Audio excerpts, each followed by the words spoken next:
Bueno, ¿qué tal? Buenas noches. Bueno, bienvenido de vuelta, como dijo César. Mi nombre es Darío Romano. Mi señal distintiva es Lima Unión 7 Delta Charlie Romeo. Después vamos a ir viendo todo el tema de las señales distintivas y demás. Lo que vamos a ver hoy es una mera introducción de lo que es la radioafición, de lo que es ser radioaficionado. Y después, con el transcurso de las clases, va a haber otros profes, otros instructores.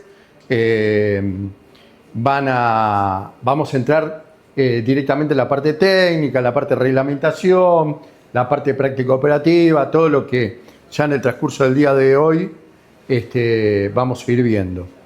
El curso se dicta 2 veces por semana. Los viernes es en este horario, de 19 a 21 horas.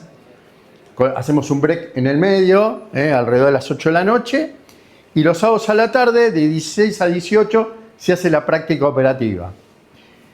La duración del curso es más o menos 4 meses, con lo cual estamos hablando de todo mayo, todo junio, todo agosto, todo septiembre.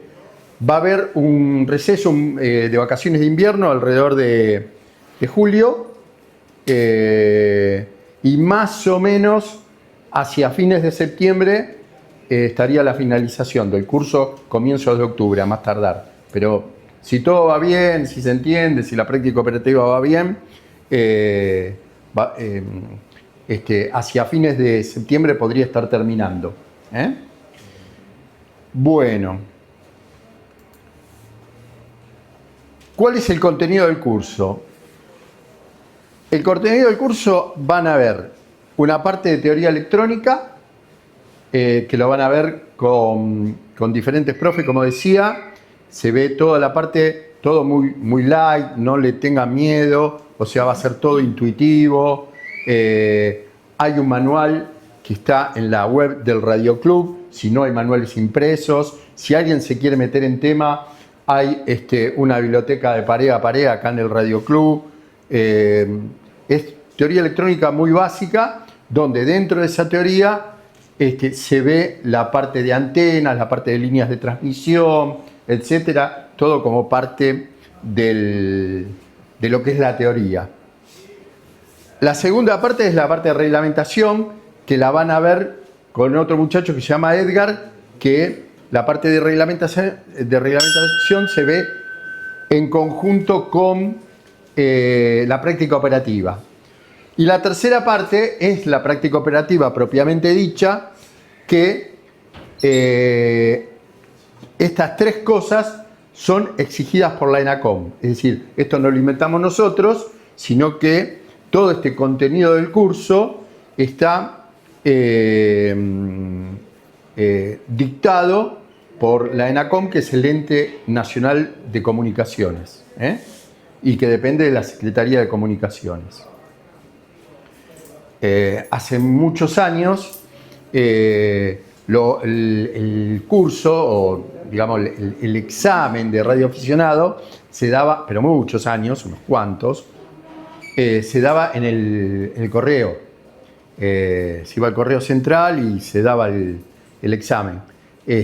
Con la cual la gente tenía que ser autodidacta, se tenía que formar sola, o en un radioclub también, pero bueno, de más o menos del gobierno de Menem para adelante, lo que antes se llamaba la CNC, la Comisión Nacional de Comunicaciones, delegó en los radioclubes el dictado y la toma de los exámenes para obtener la licencia de radioaficionado.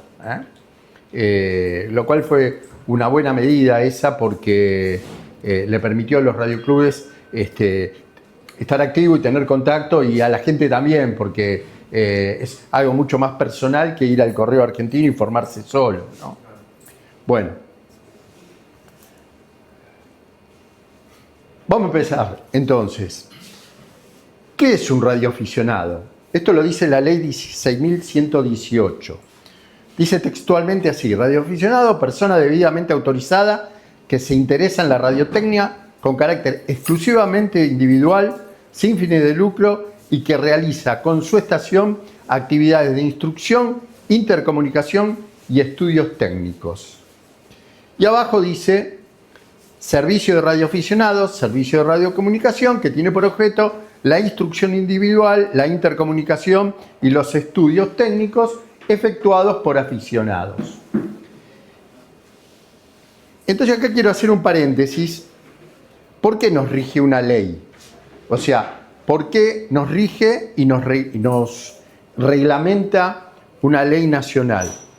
Bueno, porque ser radioaficionados no es solamente un hobby. Nosotros lo decimos permanentemente, no es solamente un hobby. Es una actividad en sí misma y, como lo dice la ley, es un servicio de radioaficionados. ¿Y por qué nos reglamenta una ley? La respuesta es porque nosotros hacemos uso del espectro radioeléctrico. No es un hobby, por eso digo, no es un hobby solamente, no es como hacer una artesanía en la cual uno la hace en el fondo de la casa, o con todo respeto de otros hobbies, o que coleccionan una cosa y es meramente individual y no tiene ningún tipo de reglamentación. Esto sí la tiene porque nosotros hacemos uso del espectro radioeléctrico y el dueño del espectro radioeléctrico, quien lo administra, es el Estado, acá y en todos los países del mundo. Porque el espectro radioeléctrico es finito, no es infinito. El conjunto de frecuencias del espectro de radio, que va desde las frecuencias audibles hasta el infrarrojo, es finito, tiene una determinada cantidad de frecuencias en las cuales uno puede salir por radio. Entonces, alguien lo tiene que reglamentar, acá y en todos los países del mundo. Y quien lo reglamenta son los gobiernos. Entonces, por ejemplo, en nuestro país, típicamente, por ejemplo, asigna un pedacito de ese espectro radioeléctrico a la policía, otro pedacito a las Fuerzas Armadas, otro pedacito a los bomberos, otro pedacito a los comerciales, otro pedacito a las empresas de emergencia médica, por ejemplo. Estoy poniendo ejemplos. Otro pedacito a los radioaficionados. Y así sucesivamente va a asignar otros pedacitos a las empresas de telefonía celular. Y así sucesivamente se van asignando porciones del espectro radioeléctrico a cada uno de los usuarios. Por esa razón, nosotros tenemos que sacar una licencia para poder operar en radio. Y otra cosa más, hace muchos años, digamos, cuando empezó la radio, estoy hablando de cuando empezó la radio, 1920, por ahí 1910, entre 1910 y 1920, esto no estaba reglamentado. Entonces los países, sobre todo en Europa, dijeron, el gobierno en ese momento, dijeron, en Europa, en Estados Unidos también, dijeron, de alguna forma tenemos que reglamentar, porque cualquiera salía en cualquier frecuencia. Entonces se mezclaba todo. Entonces ahí empezó la historia de empezar a asignar bandas a cada uno de los que necesitaban, a cada uno de los usuarios. Es lo que tenemos hoy en día. Por eso, más adelante ustedes van a ver, y lo van a ver con Edgar en la práctica operativa, hay una porción que va a ser de lo que nosotros llamamos HF, que es High Frequency, otra porción en VHF, que es Very High Frequency, otra porción en UHF, que es Ultra High Frequency, y así sucesivamente hasta llegar a casi hasta las microondas, ¿no? Y en todas ellas, lo bueno, que en todas ellas podemos salir y podemos operar, pero siempre dentro de esa banda. Escuchar, se puede escuchar cualquier cosa. Ustedes pueden escuchar cualquier cosa. Lo que no se puede es salir, molestar ni hablar en esas bandas. Hace no tantos años atrás, por ejemplo, era muy común escuchar a la Policía Federal, a la policía. Ya hace, 15, 20 años, la policía ya está encriptada, ya no sale más en frecuencias abiertas, pero hasta hace pocos años se podía escuchar a la policía. Y bueno, y lo mismo con otras fuerzas. Bueno, ¿qué nos reglamenta? Decía recién yo en la presentación anterior, en el slide anterior, la ley 18.118. Esta ley lo que dice textualmente es determina que el servicio radioaficionado es una actividad de interés nacional. Se hizo hace muchos años esta ley y rige hasta el día de hoy. Y se fue reglamentando a lo largo de los años, y la última reglamentación que tenemos, que la pueden ver en la web y forma parte de lo que tenemos acá en la web del Radio Club, la resolución 3635E/17, que es la última que existe, del año 17. La anterior ya era vieja, era del año 90. 50-98.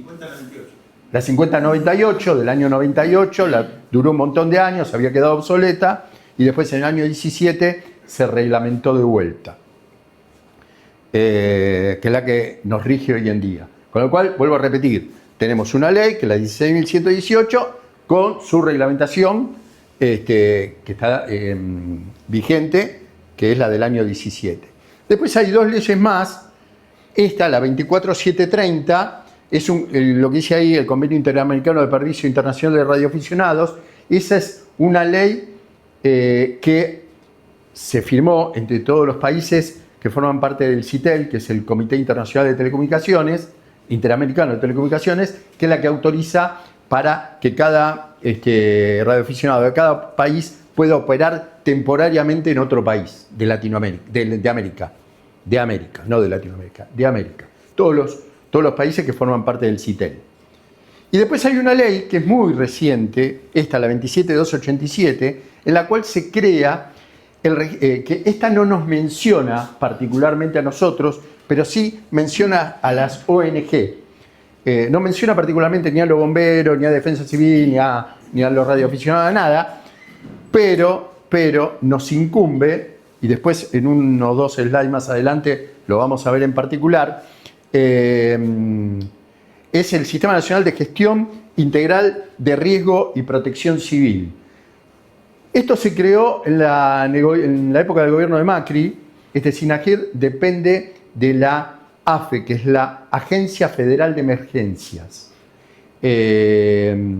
Vuelvo a repetir, no nos nombra en particular, pero sí le da cabida a las ONG como nosotros para que formemos parte del Sistema Nacional de Riesgo y Protección Civil, ¿no? Vuelvo a repetir, no nombra a nadie en particular, pero todos los organismos le pide que estén atentos en caso de riesgo y demás, y de coordinación. Se creó para eso, para coordinar situaciones de emergencia. Bueno, ¿cuáles son las actividades que hace un radioaficionado? Esto lo decimos nosotros, no lo dice la ley, ni la reglamentación, ni nada. Nosotros, lo decimos los radioaficionados y es la realidad de lo que se cumple. Hay tres pilares, digamos, de la actividad de la radio, ¿no? Del radioaficionado. Una es la parte técnica. ¿Y en qué consiste la parte técnica?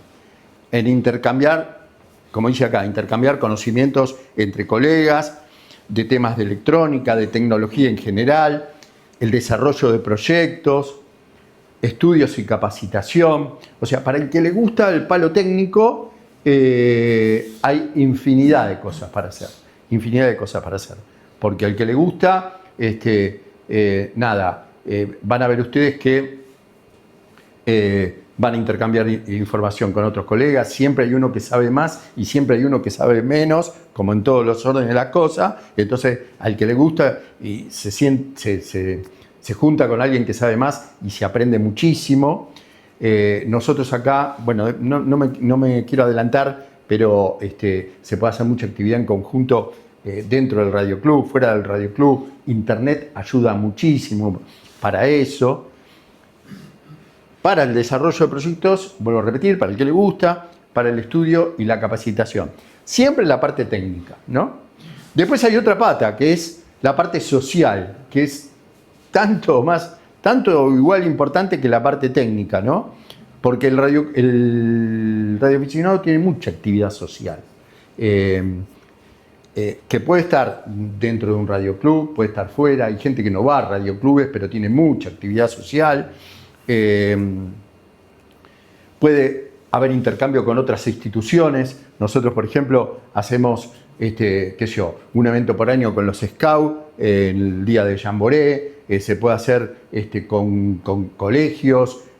Hay infinidad de actividades que se pueden hacer en común con otro tipo de instituciones o entre radioclubes, por ejemplo.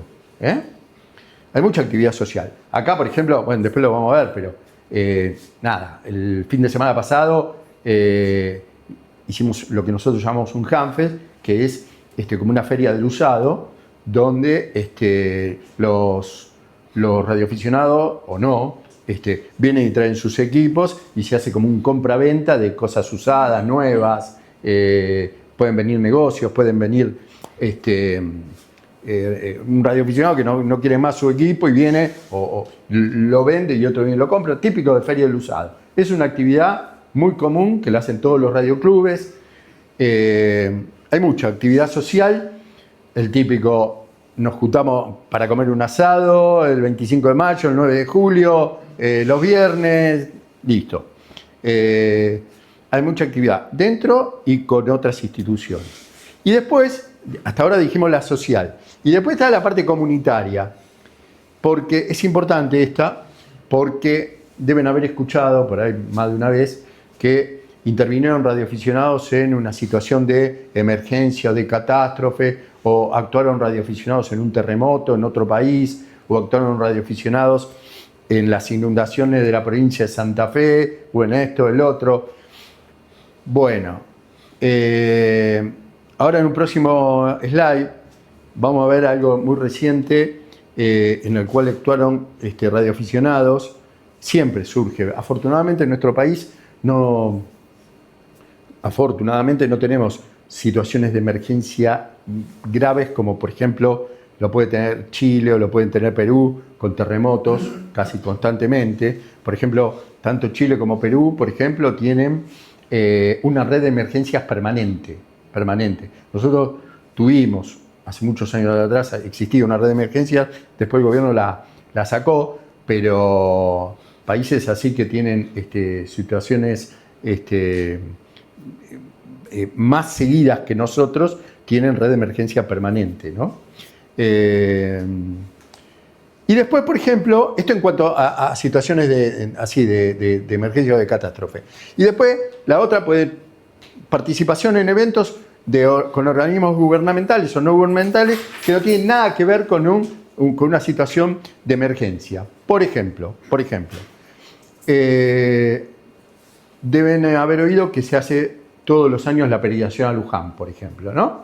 Entonces, ahora igualmente el arzobispado ya tiene las frecuencias propias para salir por radio, pero hace años atrás no las tenía y le pedía a los radioclubes, siempre se hacía y se hace, a lo largo de toda la peregrinación hay estaciones de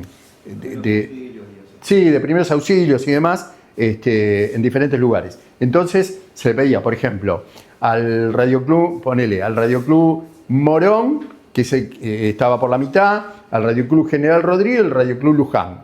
Entonces esos radioclubes ayudaban en las comunicaciones entre estos puestos de soporte y de emergencia, diciendo, che, miren, hay una persona que no puede caminar más, hay que pasarlo a buscar con un auto, llevarlo, o le bajó la presión, hay que llevarlo al hospital de Luján, o lo que sea, ¿no? Y eso no tiene relación con una situación de catástrofe, sino que es una colaboración que pedía la iglesia, el arzobispado, con los radioclubes de la zona, ¿no? En forma coordinada, ¿no? Por supuesto. Después, bueno, con el transcurso de los años, también cambió un poco la reglamentación para otro tipo de actividades y le otorgaron una frecuencia propia para estos eventos. Lo mismo ocurrió con, que hasta hace pocos años no existía, lo deben haber escuchado, para todo lo que es trekking, montañismo y todo lo demás. Había gente que se tenía que llevar un handy o pedir una licencia para comunicar con el guardaparque y demás.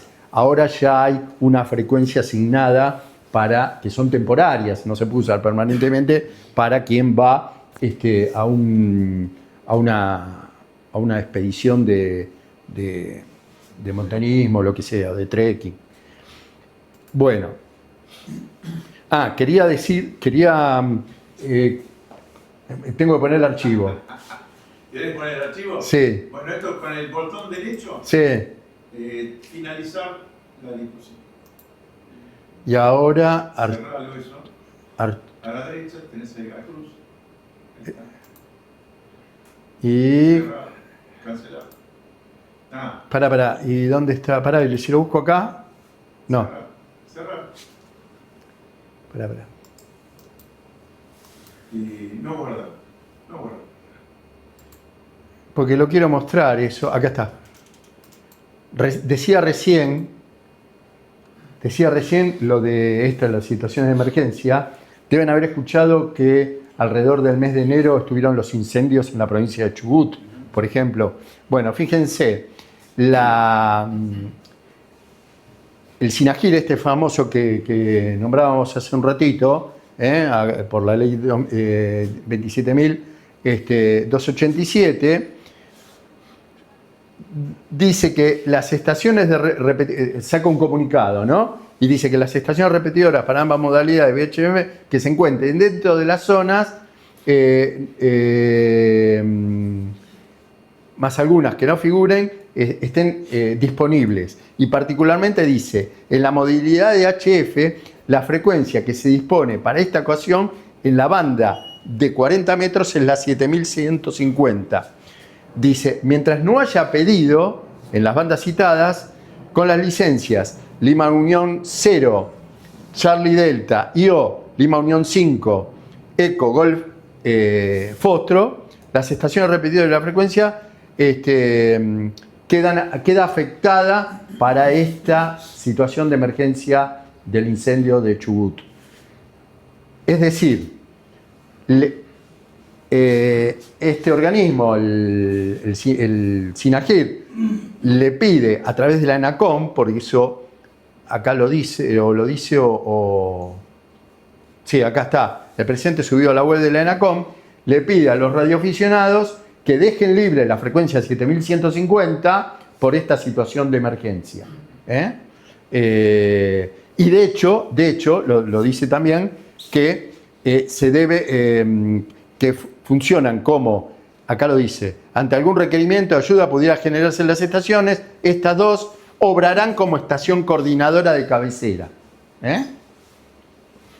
Bueno, esto antes, por ahí existía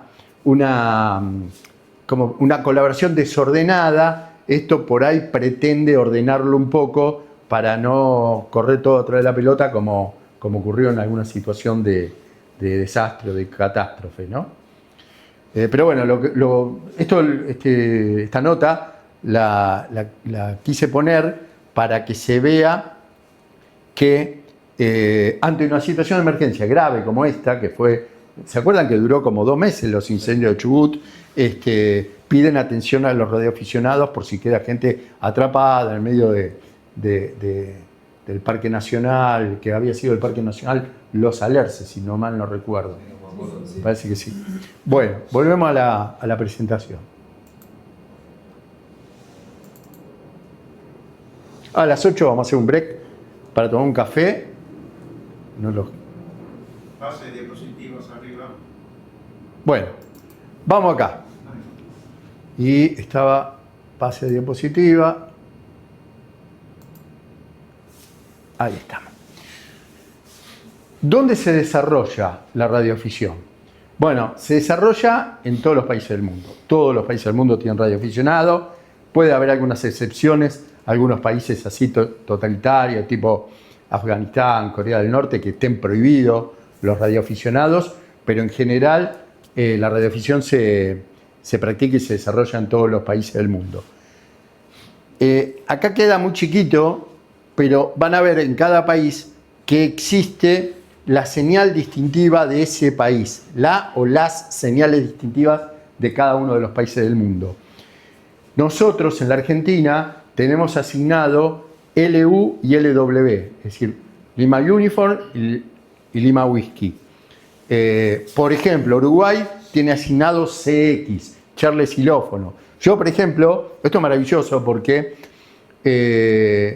yo, por ejemplo, soy Lima Uniform 7 Delta Charlie Romeo. No hay nadie en el mundo que tenga esa licencia. Nadie. ¿Por qué? Porque los únicos que tenemos LU somos Argentina y el único que tiene esa licencia soy yo. Y así sucesivamente. Acá, por ejemplo, Estados Unidos, por ejemplo, decía recién yo, todos los países del mundo tienen radioaficionados, hasta las pequeñas islas, países chiquititos. Hay países donde tienen mucha cantidad de radioaficionados. Por ejemplo, Estados Unidos, por ejemplo, Japón, España, Italia, Brasil. Brasil tiene muchísimos. Lo que quiero decir es que hasta a veces islas en el medio del Atlántico, tienen radioaficionado, en Rusia. Es muy interesante. Y hay algo importante, que no lo dijimos al principio, pero que vale la pena mencionar. Hay algunos que dicen, pero esto de la radioafición con internet, con el celular, no prescribió, no caducó. Y la respuesta es no, porque son cosas distintas. Al contrario, muy al contrario. Es decir, esto lo pienso yo, Internet favoreció mucho a la radioafición. Porque Internet, como todo, como desarrolla este tema de los grupos de comunidad, digamos, de los grupos de afinidad, uno se puede intercambiar información con radioaficionados a través de Internet, con información técnica, o no técnica, no importa, supongamos que es técnica, con radioaficionados de cualquier país del mundo, y le manda un mail, le manda el proyecto, Yo, por ejemplo, he armado circuitos que me los pasó un italiano que si no hubiera existido Internet jamás lo hubiera conseguido, por ejemplo. Con lo cual, Internet, como ocurre en otras actividades, potencia esto, lejos de perjudicarla, ¿no? Y aparte, cada vez más se están poniendo nodos o repetidoras donde se conectan a Internet y demás. Hay mucha tecnología en esto que ayudó Internet a desarrollar. Por otro lado, hace muchos años, no tanto, muchos años, que parecía como que había mucha gente que se hacía radioaficionado, pero en realidad no eran radioaficionados de vocación. En realidad, cuando no existía el celular, o era muy poquita la gente que podía tener un celular, era muy común que una persona con su fábrica, entre la casa y la fábrica, se hacían radioaficionados para comunicar la casa con la fábrica. O un papá o la mamá tenían al hijo en Bariloche y se hacían radioaficionados para comunicar la casa con el hijo en Bariloche, porque llamar por teléfono era muy caro y era imposible. Entonces, para comunicarse toda la tarde con el hijo en Bariloche. Bueno, esa gente, como decía un profesor nuestro, no eran radioaficionados, eran radionecesitados. No le tenían ningún amor a la actividad, solamente era para resolver su problema de comunicación. Afortunadamente, con el celular, con WhatsApp y con Internet, mucha de esa gente se fue de la actividad y quedamos muchos radioaficionados que sí que nos gusta lo que realmente es, ¿no? Así que bueno, y se notaba bastante que no eran radioaficionados. Bueno, entonces decíamos, se practica en todos los países del mundo esto de la señal distintiva. Después en la parte de práctica cooperativa lo van a ver bien. No solamente cada país tiene su propia señal distintiva, sino dentro de Argentina, ustedes van a escuchar, hay letras que identifican a cada provincia. Entonces, cuando el otro le dice, por ejemplo, soy Lima Uniform 6 Hotel Kilo, ya sabemos que la H es de Córdoba y el quien nos está hablando es un cordobés, por ejemplo. Cada provincia tiene su letra identificatoria. Bueno, ¿cuáles son las organizaciones que nos rigen?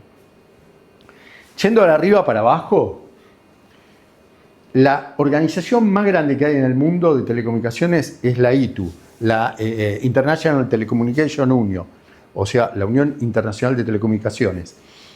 Esta organización es gubernamental, tiene su sede en Ginebra y rige las telecomunicaciones, no solamente de aficionados, sino todo el tipo de telecomunicaciones, y todos los países que forman parte de la ITU responden a las directivas que la ITU determina, ¿no? Esta es gubernamental. De acá para abajo, esta es no gubernamental, tenemos a la IARU, que es la International Amateur Radio Union. Esta es el organismo que nuclea a todos los radioaficionados del mundo y que reglamenta la actividad de todos los radioaficionados del mundo. Y nosotros, como país, formamos parte de la IARU. De acá para abajo está la ENACOM, que sí es gubernamental. Antes se llamaba CNC, Comisión Nacional de Comunicaciones. Más o menos de la época del gobierno de Macri le cambiaron el nombre y se llama Ente Nacional de Comunicaciones. Y como decía hace un ratito, reglamenta todo tipo de reglamentaciones. La telefonía, los celulares, las comunicaciones satelitales, todo. Si se meten en la página de la ENACOM, van a ver en la parte inferior a la derecha un botoncito que dice radioaficionados, y ahí está todo las estaciones vigentes, las repetidoras vigentes, toda la reglamentación, todos los trámites, está el email por si uno tiene que mandarle un email a la ENACOM, todo lo que sea está dentro del Ente Nacional de Comunicaciones. Bueno, después estaba la UARC, que desapareció, se le dio fin a la UARC, era la Unión Argentina de Radioclubes, se disolvió por falta de actividad, pasó a ocupar un poquito esa función el Radioclub Argentino, que el Radioclub Argentino es miembro fundador de la IARU. El Radioclub Argentino se fundó en 1921. Fíjense lo viejo que es el Radioclub Argentino. Después vinieron todos los radioclubes, ahora lo vamos a ver en particular. Hay radioclubes, no digo en todos los pueblos, no digo en todas las... pero hay radioclubes por todos lados, debemos ser más o menos 130 radioclubes en el país. Qué sé yo, por ejemplo, van a escuchar Radioclub Mar del Plata, Radioclub 9 de Julio, Radioclub Pergamino, Radioclub Escobar, infinidad, Radioclub La Rioja, Radioclub Salta, muchísimos radioclubes. Acá en AMBA hay 4 radioclubes en Capital Federal. Está el Radioclub QRM Belgrano, está el Buenos Aires Radioclub, está el CBA, que es el Centro Radioaficionado de Ciudad de Buenos Aires, y el Radioclub Argentino, son más o menos 4, nombré. Después acá para el lado sur hay Radioclub Quilmes, Radioclub Banfield, Radioclub Lanús, el Tomás Espora, que está en Loma de Zamora, etc. Y para el lado Radioclub La Plata es muy grande también. Para el lado norte, bueno, estamos nosotros, están Radioclub Bulognes, Radioclub Ballester, Radioclub Campana, Radioclub Zárate, Radioclub Malvinas Argentinas, todo para el lado norte, ¿no? Y así sucesivamente, Radioclub Rosario es grande, bueno. Y después, un comentario, igualmente ahora lo vamos a ver en particular cuando veamos el tema radioclubes. Nosotros tenemos personería jurídica, se presenta balance todos los años, hay una comisión, o sea, estamos aprobados por la Inspección General de Justicia, no es que nos juntamos en la vereda y armamos esto, ¿no? Después para abajo, que ya esto no son entidades, hay grupos y hay foros, ¿no? Hay grupos que se juntan radioaficionados, por ejemplo, hay un grupo muy conocido que se llama el Grupo de X Bahía Blanca, que son radioaficionados, que no es un radioclub, son radioaficionados que salen a hacer expediciones, qué sé yo, que son de Bahía Blanca, y es un grupo como si fuera los grupos de las 4x4, de la camioneta, que se juntan para hacer una determinada actividad, pero no son radioclubes. Y después los foros, esta es otra cosa buena de Internet. Internet ayudó muchísimo, de vuelta tiene que ver con lo mismo, con el tema de los foros y los grupos de WhatsApp, porque se juntan gente que tiene el mismo interés. Y entonces sirve para intercambiar información, ¿no? Bueno, entonces, último repaso, ¿no? De arriba, desde lo gubernamental a lo no gubernamental, tenemos algo que es de incidencia mundial hasta pequeños grupos que son casi grupos de amigos, ¿no? Pero, bueno, ¿en qué consiste una estación de radioaficionado? Bueno, hay diferentes tipos de estaciones. Lo más común, y que nos gusta a todos, es tener una estación fija en nuestra casa o donde ustedes designen. Puede no ser en su casa, puede ser en la casa de fin de semana, puede ser en el taller, en donde sea, pero supongamos que es en su casa. A esto se lo llama estación fija y está instalada en su domicilio. Van a ver ahora unos slides que tengo unas fotos ahí, donde, así como está ahí la sala de radio, el radioaficionado se arma toda una estación con diferentes tipos de equipos, pone sus antenas en la terraza y es una estación fija, ¿está? Fija ahí. Después están las estaciones móviles. Están instaladas en un vehículo, que puede ser un vehículo terrestre, un vehículo marítimo o acuático o un vehículo aéreo. Vehículo terrestre es lo típico, que lo hacemos habitualmente. Uno tiene un equipito que lo puede instalar en su auto o en su camioneta, le pone una antenita y es una estación móvil. Entonces ustedes se van al campo, a Mar del Plata, lo que sea, y pueden salir perfectamente desde su auto o vehículo terrestre por radio. Y está perfectamente autorizado, lo para la policía, lo para la gendarmería, muestran la licencia y dicen: yo estoy autorizado para salir porque tengo licencia de radioaficionado. Después puede ser marítimo, puede ser aéreo. Supongamos que a usted le gusta la náutica y tiene un barquito, tiene una lancha, lo que sea, pueden tener un equipo de radio en el barquito o la lancha. También si le gusta la aviación y tuviera una avioneta, es el mismo tratamiento. Atenti, no confundir con el equipo de banda marítima que exige la prefectura, porque ese equipo es para salir dentro de las bandas que exige la prefectura. Yo lo que estoy diciendo es un equipo de radioaficionado puesto en el barquito para salir, ponele, ustedes saben, todo un fin de semana, les gusta, o como yo tengo amigos que por ahí se van al Delta y se quedan un fin de semana en el Delta, pueden salir desde ahí al continente y está perfectamente autorizado y no le puede decir nada a la prefectura porque tiene licencia para eso. Y después, lo más chiquito de todo es móvil de mano, que es típicamente un handy. La definición de móvil de mano es que tiene antena incorporada y batería incorporada. Entonces es un handy que ustedes lo pueden portar también y nadie les va a decir nada porque tienen licencia también para eso. De vuelta, pueden salir en cualquiera de las frecuencias de radioaficionado, se puede escuchar cualquier cosa, pero no se puede salir fuera de banda de radioaficionado, por más que el equipito te lo permita.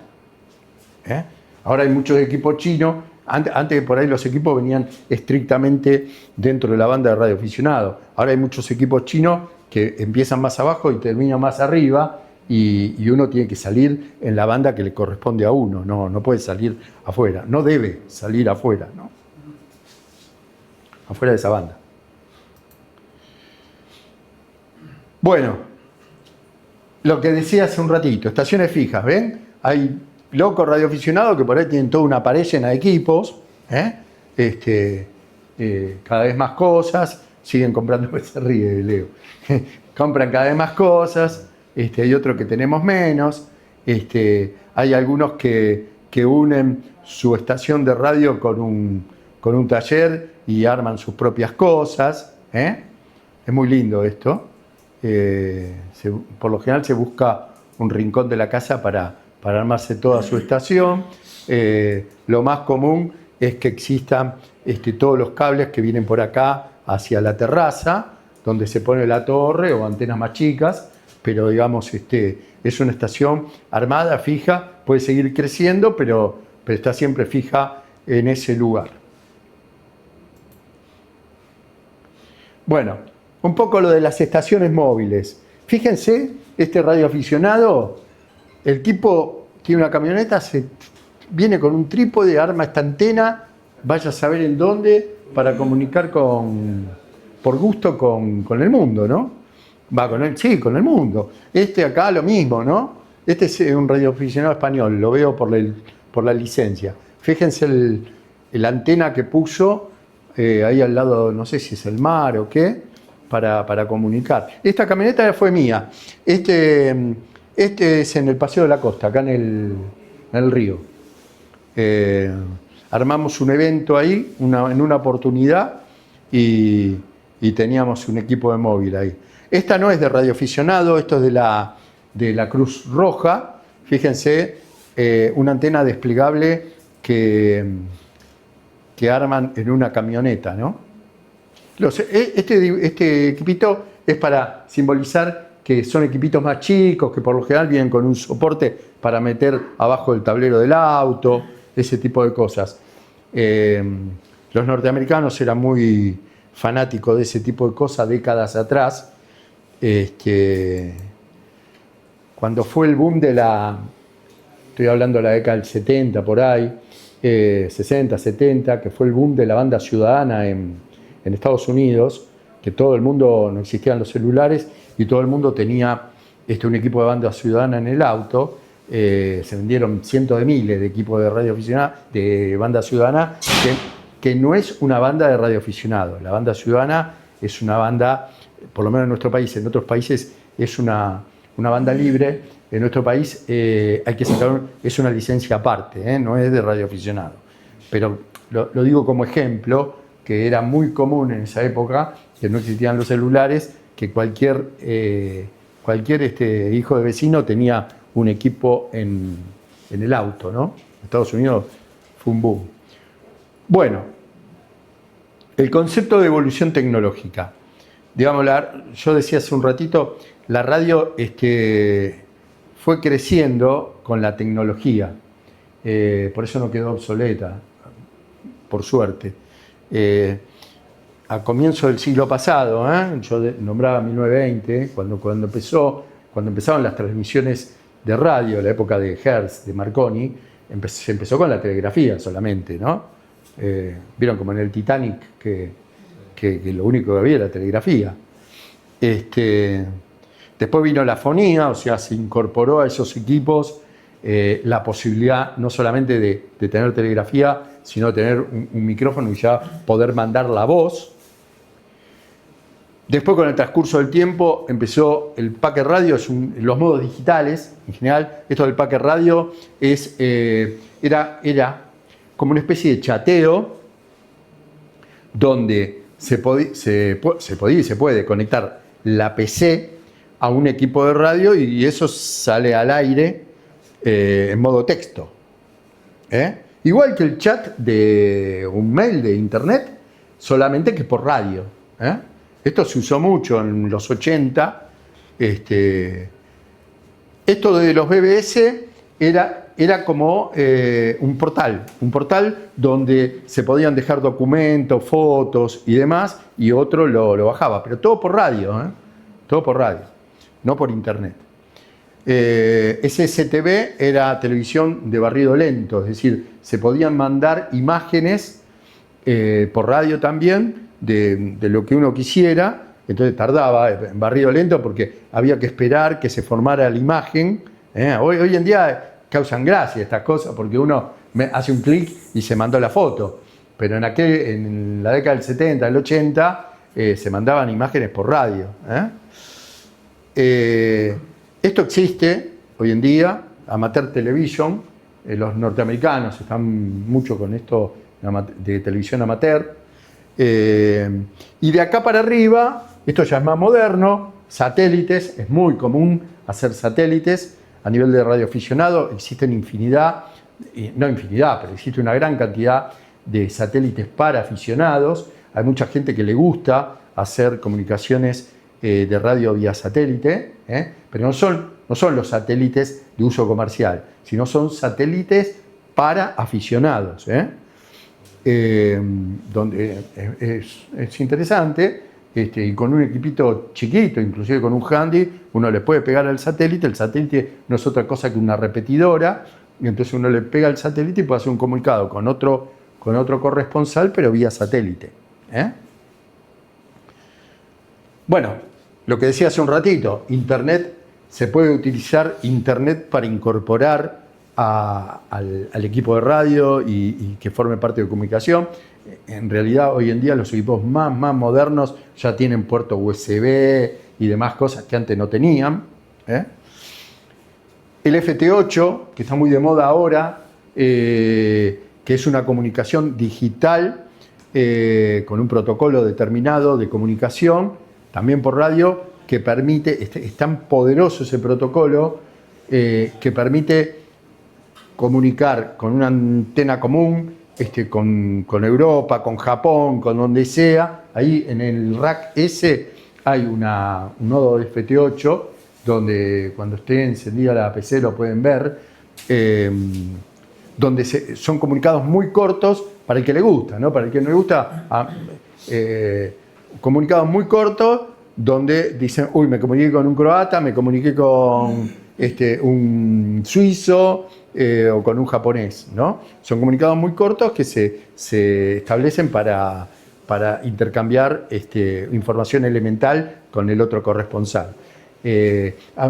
A mí me gusta más los comunicados largos con gente del país que ese tipo de comunicados. Pero hay gusto para todo, ¿no? Hay gusto para todo.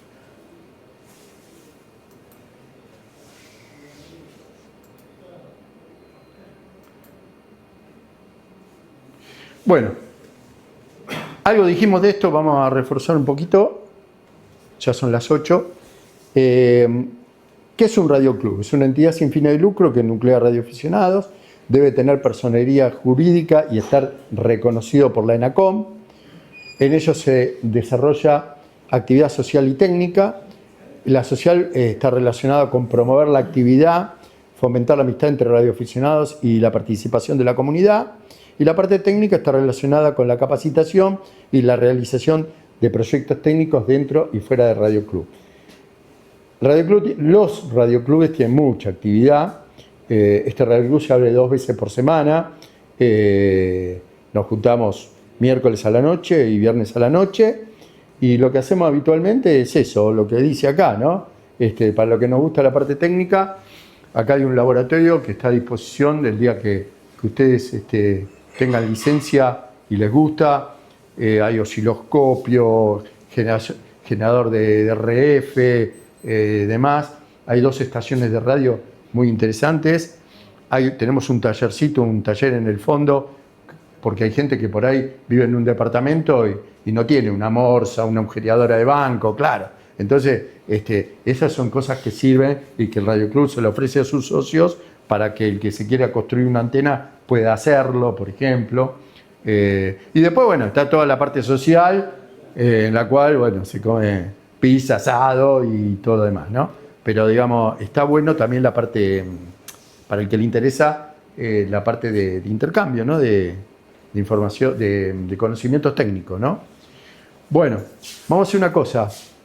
Vamos a hacer un break, vamos a hacer un corte, tomamos un café, voy a buscar el café para los que quieren y después seguimos un rato más.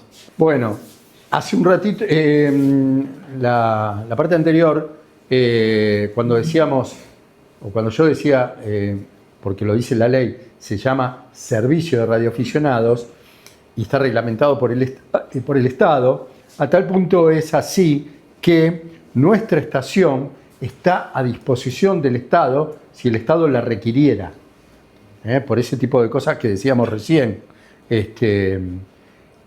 a tal punto que hay radioaficionados como ese que figuraba ahí abajo que colaboran en una situación de emergencia con su propia estación de radio. De hecho, ocurrió mucho eso en la Guerra de Malvinas. Hubo gente, radioaficionado, que participó desde Mar del Plata o desde la Patagonia, ¿no? Por eso, vuelvo a repetir, lo dice la ley, se llama servicio de radioaficionados. Bueno, habíamos quedado en las actividades dentro del Radio Club. Bueno, la actividad dentro del Radio Club, lo que decíamos hace un ratito, hay mucha actividad por ahí social, acá hay una clase, acá hay un taller donde está ahí la agujereadora, se pueden armar antenas, acá está el laboratorio, el soldador, se puede actividad, acá se hizo un asado. Hay muchas actividades que se hacen fuera del Radio Club. Nosotros hacemos, y otros radioclubes también, lo que se llaman activaciones, es decir, se arma una estación de campaña, nosotros llevamos totalmente elementos para hacer una estación de campaña, que acá César tiene todo el equipamiento para ser autónomo, es decir, con paneles solares, batería y demás, para replicar una estación totalmente alejada de la posibilidad de conectarse a 220 volts, y se va a un lugar apartado. Por ejemplo, es un ejemplo, hay muchos otros y en otros países muchos más. Por ejemplo, el Radio Club Argentino tiene un certificado permanente que se arma en estaciones ferroviarias. Entonces, los radioclubes se asignan a una determinada estación ferroviaria, se le avisa al Radio Club Argentino, miren, este fin de semana largo, que por lo general es alrededor del mes de noviembre, este fin de semana se hace, nosotros vamos a la estación ferroviaria, no sé, voy a inventar, qué sé yo, no sé, la estación ferroviaria Celaya. Y entonces vamos allá, se arma al costado de la estación toda una, y estamos por ahí sábado y domingo comunicando con todos los que se quieran comunicar con esa estación de campaña. Otros van a una estación en las afueras de Rosario, otros van a una estación en el medio de La Pampa y otros en la provincia de Buenos Aires. Se hace lo que se quiere, pero la idea es reproducir una comunicación en un estado de emergencia o de necesidad autosuficiente, ¿no? Por ejemplo, en otros países se usa mucho, los norteamericanos también son muy fanáticos de esto, porque tienen plata, o algunos, se hacen expediciones a una determinada isla. No sé si tengo fotos de eso, a ver.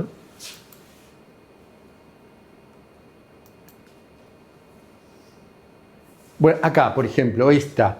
Supónganse que ustedes sacaron la foto, ahí gente de un determinado radioclub, de determinado estado, de determinada provincia, pueblo, lo que sea, dicen, vamos a la isla de los estados y armamos una estación de campaña en la isla de los estados y tratan de comunicar con el mundo un fin de semana en la isla de los estados, por ejemplo, ¿no? Algo muy loco, pero hay países donde van a islas muy locas, anterior.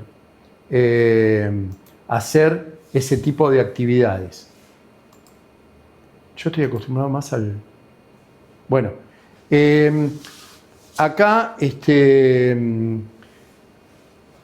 se participó de un evento parecido a lo del SINAGIR que comentábamos hace un rato, donde se colaboró, o mejor dicho, el ejército colaboró con esta expedición. Nosotros, por ejemplo, hace 2 o 3 años atrás, y varias veces lo hemos hecho, se puede ir a Campo de Mayo, acá a San Martín, el Colegio Militar de San Martín, donde nos ponen a disposición una carpa como esta verde y se arma la estación de campaña y podemos estar saliendo todo un fin de semana. De hecho, yo fui varias veces y está muy bueno. Hay otro tipo de certificados que se hace que, por ejemplo, se llaman faros argentinos, faro de Latinoamérica, ponele, ¿no? Entonces se va a un determinado faro, el faro Querandí, el faro San Antonio, lo que sea, y lo mismo, se arma toda una estación de campaña, se quedan todo un fin de semana y tratan de comunicar con el mundo desde el faro Querandí, ponele.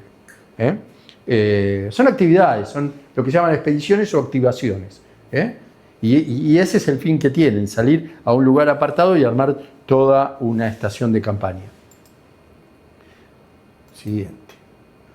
Bueno, el tema de proyectos, lo decíamos hace un ratito, poder armar un equipo, una plaquetita, un equipo, hay gente que hace bajadas satelitales. Por ejemplo, lo traje traje esta foto.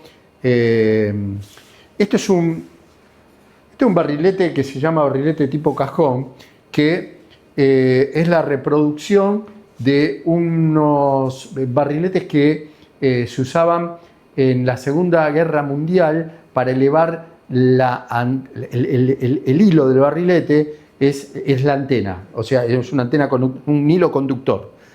Entonces, esto no era para uso de aficionado, esto es una reproducción. La Marina usaba tanto globos aerostáticos como estos barriletes, este tipo de barriletes, donde cuando se producía un naufragio, los que estaban ahí en el bote salvavidas tienen un equipo de radio donde para tener más alcance la antena la elevaban con este tipo de barriletes. Y esto es una reproducción.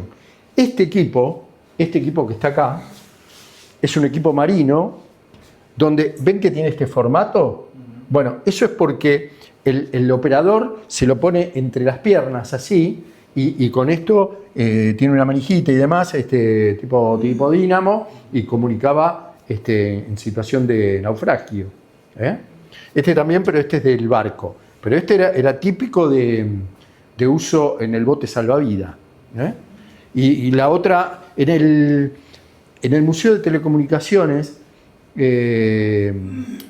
que ahora depende del gobierno de la ciudad, antes dependía de Telecom, que lo había heredado y quedó para el gobierno de la ciudad, hay una réplica exacta, o al menos había, de tanto el globo aerostático como el barrilete ese que estaba hecho con unas varillitas en aluminio hiper livianas para que pueda subir fácilmente, original de la época de la Segunda Guerra. ¿Qué más? Bueno, por ejemplo acá, esto también es en el Paseo de la Costa, acá, ¿no?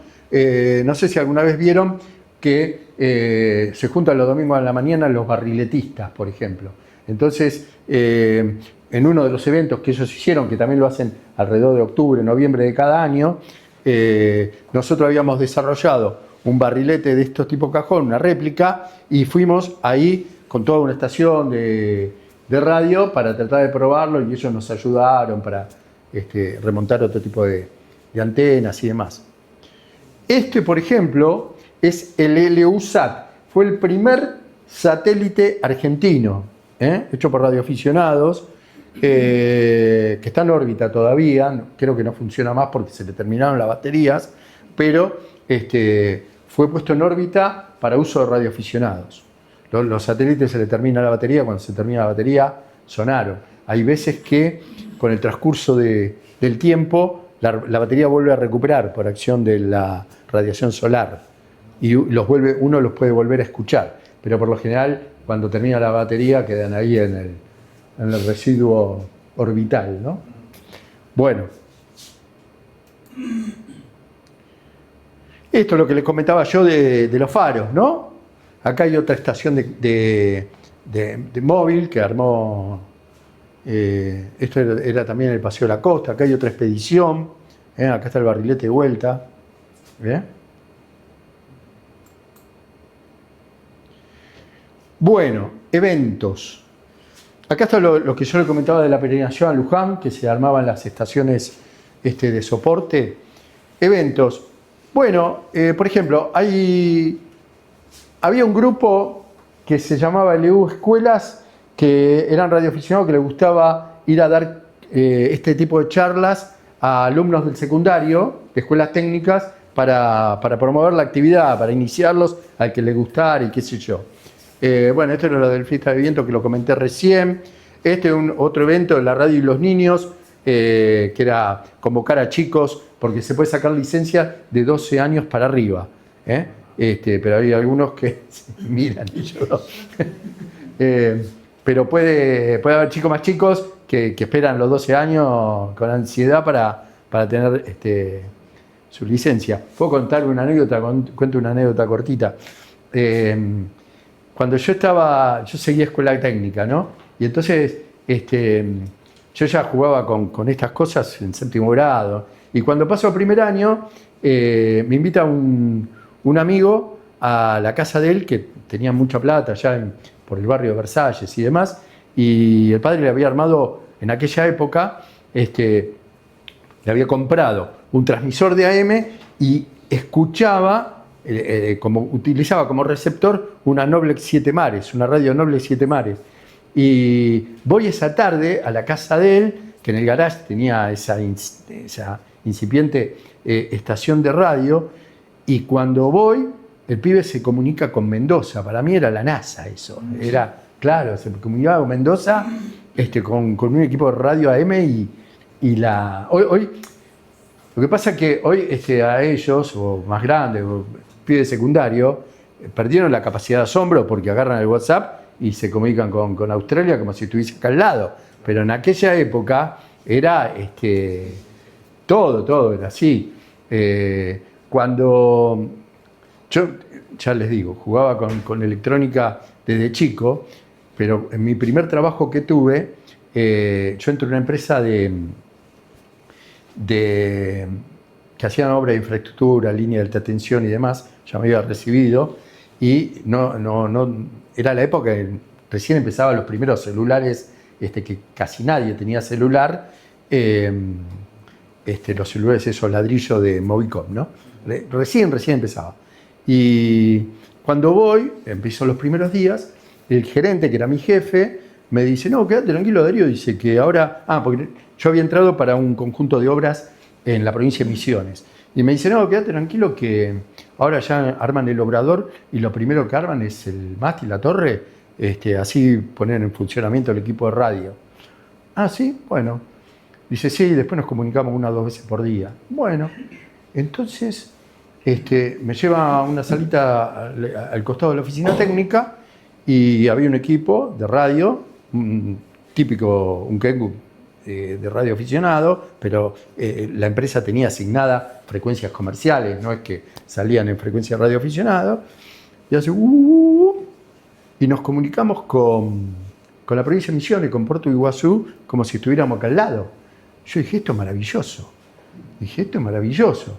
Y todas las tardes nos comunicábamos, mediodía y a las 5 de la tarde, nos comunicábamos para ver qué necesitaban para el otro día o qué hacía falta mandar y demás, porque se mandaba de los talleres de acá, de Panamericana y Tames, a las obras, ¿no?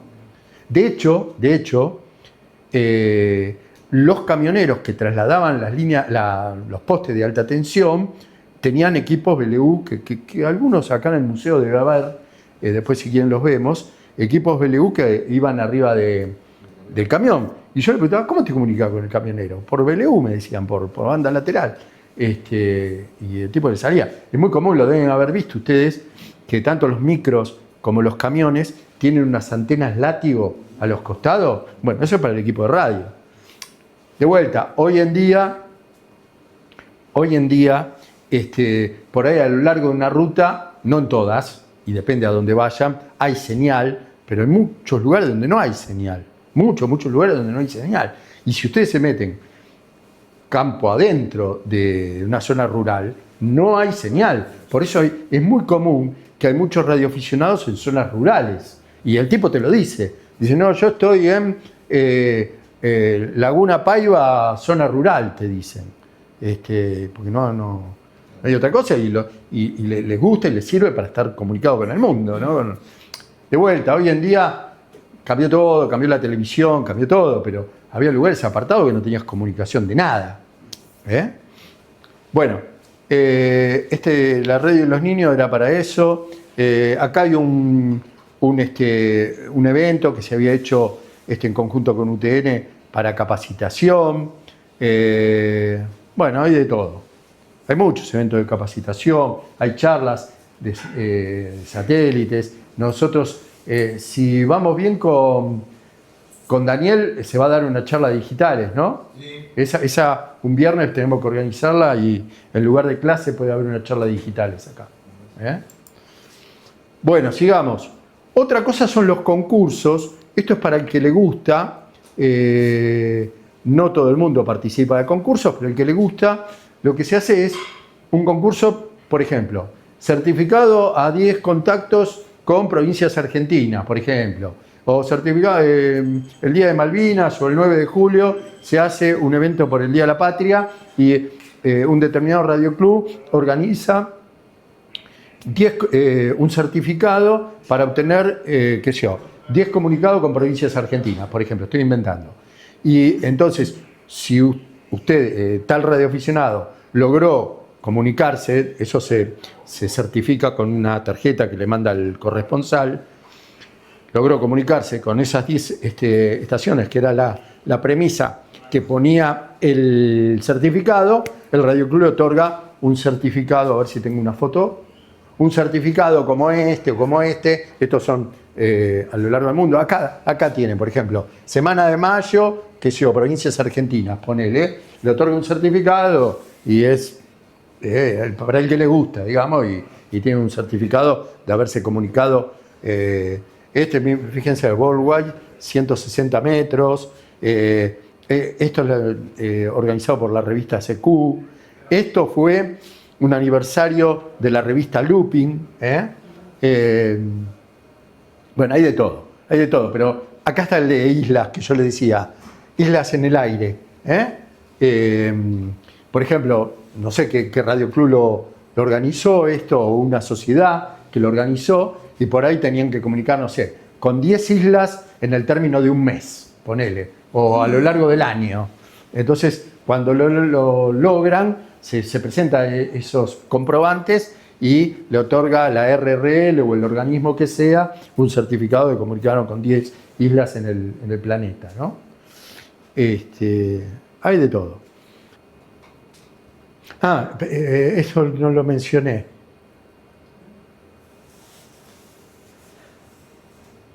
Por ejemplo, la estación orbital internacional, la ISS, que está dando vuelta al mundo. Los astronautas son radioaficionados también, entre otras cosas, y una vez cada tanto tiempo, una vez por semestre, lo que sea, organizan comunicarse con el planeta, con la Tierra, a través de la radio. Entonces se sabe y se publica, miren, se puede comunicar con la ISS, por decir algo, el 15 de mayo, y entonces pueden estar tanto radioaficionados particulares o a veces inclusive, y se lee en el diario a veces porque sale, un determinado colegio que se comunica con los astronautas, por ejemplo, ¿no? Y esto es bastante simple porque en realidad uno cuando está pasando la estación orbital le pega con VHF y es posible comunicarse. Es lo mismo que lo dije hace un ratito, no es tan difícil hacer satélites. Con un equipo mediano se puede hacer satélites. El problema es que los satélites de radioaficionados, creo que hay alguna excepción de satélites, geoestacionarios, pero la inmensa mayoría de los satélites de radioaficionado no son geoestacionarios. Entonces están en órbita, entonces hay que esperar cuando pasan por Buenos Aires, por ejemplo, y uno puede hacer el comunicado en los 15-20 minutos que pasó por el cielo de Buenos Aires. No son los satélites geoestacionarios, uno mira el cielo, están siempre, por eso se llaman geoestacionarios, siempre tienen la pisada sobre la misma zona. Estos satélites aficionados, por lo general, están en órbita y hay que esperar que pasen para poder hacer el comunicado, ¿no? Creo que hay algún satélite geoestacionario que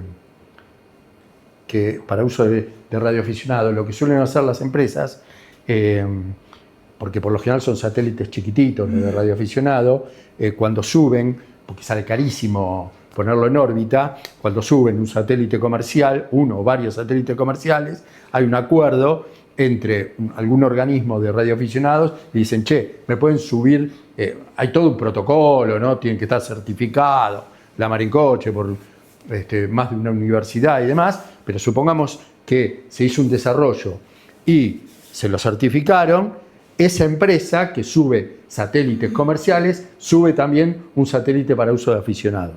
Entonces queda en órbita. Pero por ahí le dan, claro, pero por ahí le dicen, bueno, sí, está bien, hagan el desarrollo y se lo subimos en el 2029, ponele, ¿viste? Claro, porque es así, no. Bueno, esto es lo que comentaba, los handbooks, por ejemplo. Hay mucha bibliografía también en revistas. Hay revistas que salen, algunas en inglés, otras en español. La QST es una revista, la CQ es una revista internacional. Fíjense, acá hay libros, que es la radioafición, satélite para radioaficionado. Acá, que está muy de moda, los handys marca Baofeng. Fíjense, hay un librito que dice Baofeng en emergencia y tira pautas para cómo operarlo. Bueno, hay mucha bibliografía. Para el que le gusta, se puede meter en ese mundo, empezando desde lo más básico, armando una plaquetita como la que estaba el dibujo ahí. Recién hablábamos en la secretaría con uno de los muchachos que quiere hacer el ascenso de categoría, y el secretario le decía, armate una plaquetita del Pixie. El Pixie es un transmisorcito de telegrafía, chiquitito así, que tiene la plaquetita, tiene 5x5, que el que lo desarrolló es maravilloso porque es transmisor y receptor. Sirve para telegrafía nada más, ¿no? Pero es transmisor y receptor, chiquitito así, que se arma con unos pocos componentes, en una frecuencia determinada, porque es a cristal. Y la verdad es sorprendente. Yo me lo armé y es sorprendente porque uno lo conecta y ya está escuchando telegrafía, y hay gente que ha hecho... La telegrafía tiene mucho más penetración que la fonía. Hay gente que ha hecho medio país con esa plaquetita así chiquita. Hay cosas muy locas. Y ahora los chinos no son de muy buena calidad, pero están desarrollando equipos mucho más baratos que en otra época, ¿no? Pero por lo menos sirven para comenzar, para despuntar el vicio, ¿no? Un poco es así. Bueno, no sé si tienen preguntas, si quedó algún tema colgado, lo que quieran preguntar. ¿Vos, Leo? ¿No? Los equipitos chinos serían esos Baofeng. Sí, esos son unos handy que los chinos con mucha picardía los desarrollaron no solamente para aficionados, sino que lo usa todo el mundo, lo usan las empresas de vigilancia, lo usan para náutica, para cualquier cosa, para trekking, y tienen todas las bandas, son bibandas, tienen UHF y VHF, y valen baratísimo, valen 40.000 pesos. No es la única marca, la Baofeng, es no. la más conocida. Es verdad, no es la única marca. Sí, hay otras marcas chinas, y después están las primeras marcas, Yaesu, Kenwood, Icom, las primeras marcas, sí. ¿Qué más tengo para contarles? Claro, el precio... El precio es abismal, es como todo. 3, 4 veces.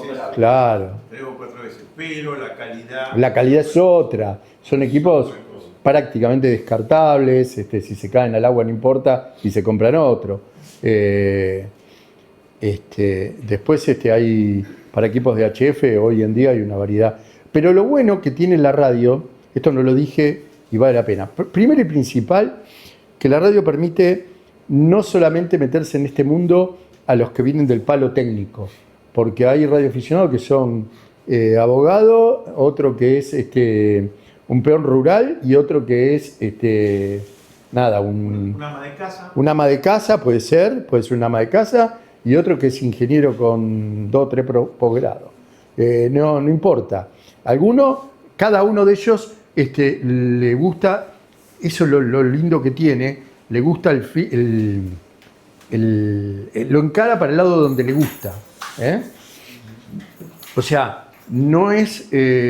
si a mí, por ejemplo, me gusta agarrar el soldador y estar toda una tarde, que he hecho en mi entretenimiento, estar toda la tarde con una plaquetita, lo puedo hacer. Si hay otro que le gusta comprarse el equipo ya desarrollado, porque le gusta comunicarse con Europa todas las tardes, y bueno, o todas las noches, no a la tarde, no creo que pueda, pero a la noche le gusta eso. Que le gusta la telegrafía. Al que le gusta la telegrafía, yo me acuerdo, allá en el otro Radio Club venía un hombre que era médico y decía, yo me pongo a la noche con telegrafía y para mí es un cable a tierra, dice, me desconecto del mundo haciendo comunicado con telegrafía.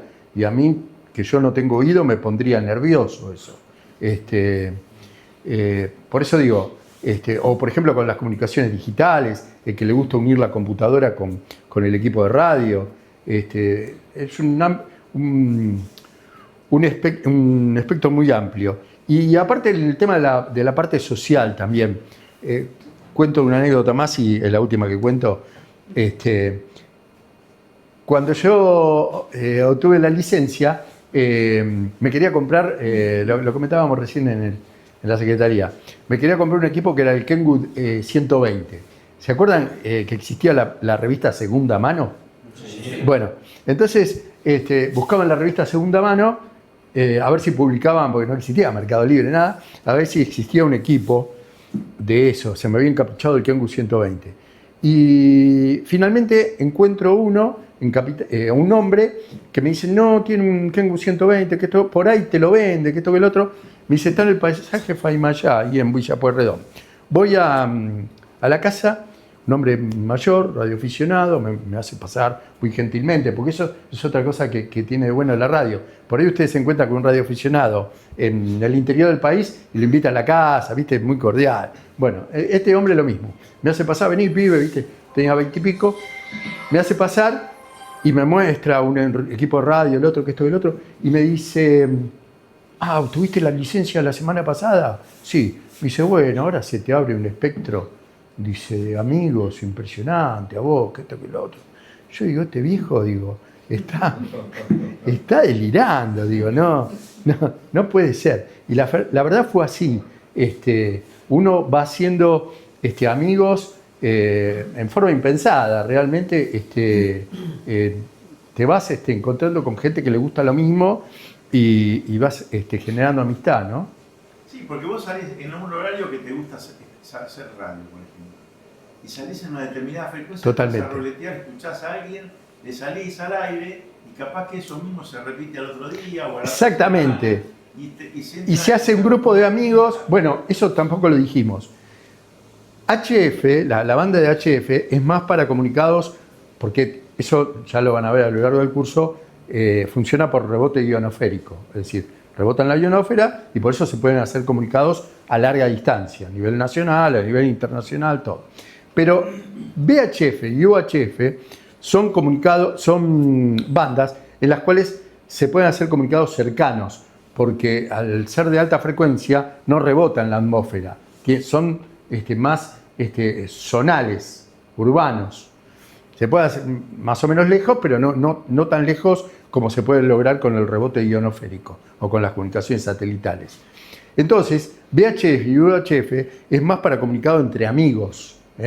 Y en el otro caso, por ahí ustedes están comunicando con alguien que no lo conocen ni no saben quién es, o ya hacen un llamado general y les contesta a alguien que no tiene ni idea de quién contestó y mantuvieron una conversación toda una tarde. Pero en VHF y UHF es muy común que existan ruedas en las cuales se repite y son comunicados entre amigos. Cuando estábamos haciendo el break, hablamos de lo que está dentro de ese rack. Hay dos repetidoras, una de VHF y otra de VHF.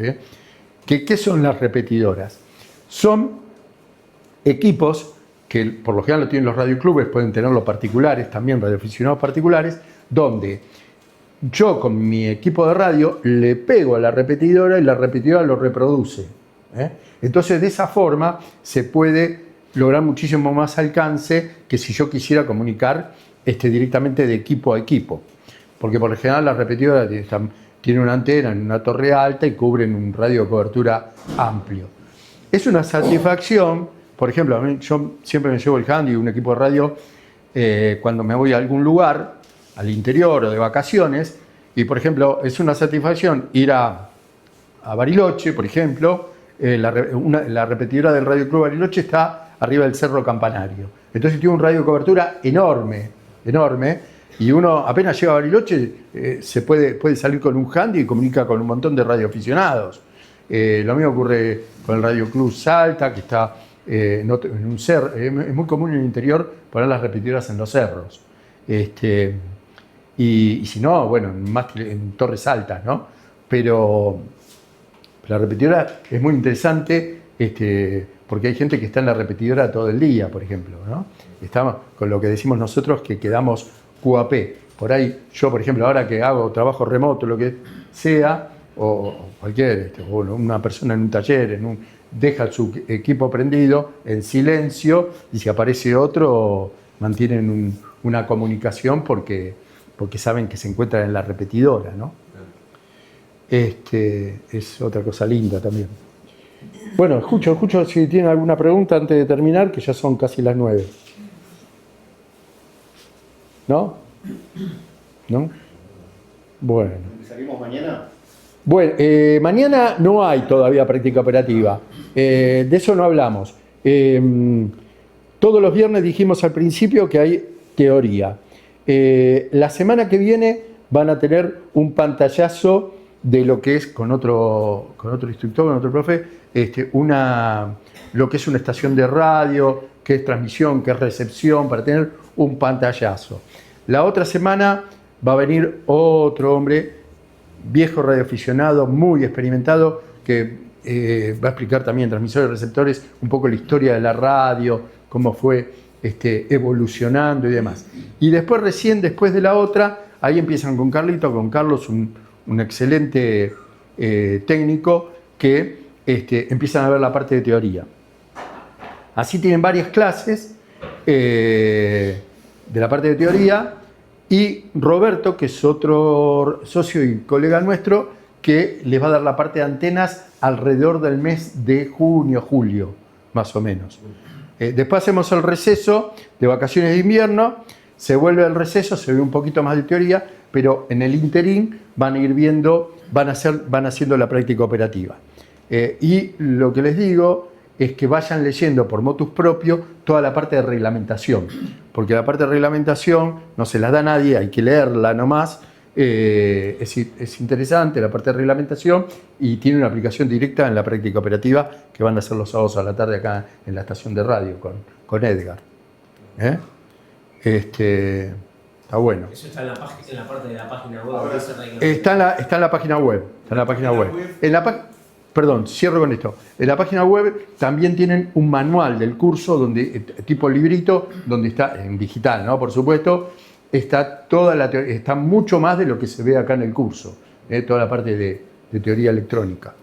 Bueno, la grabación la corto. Dale.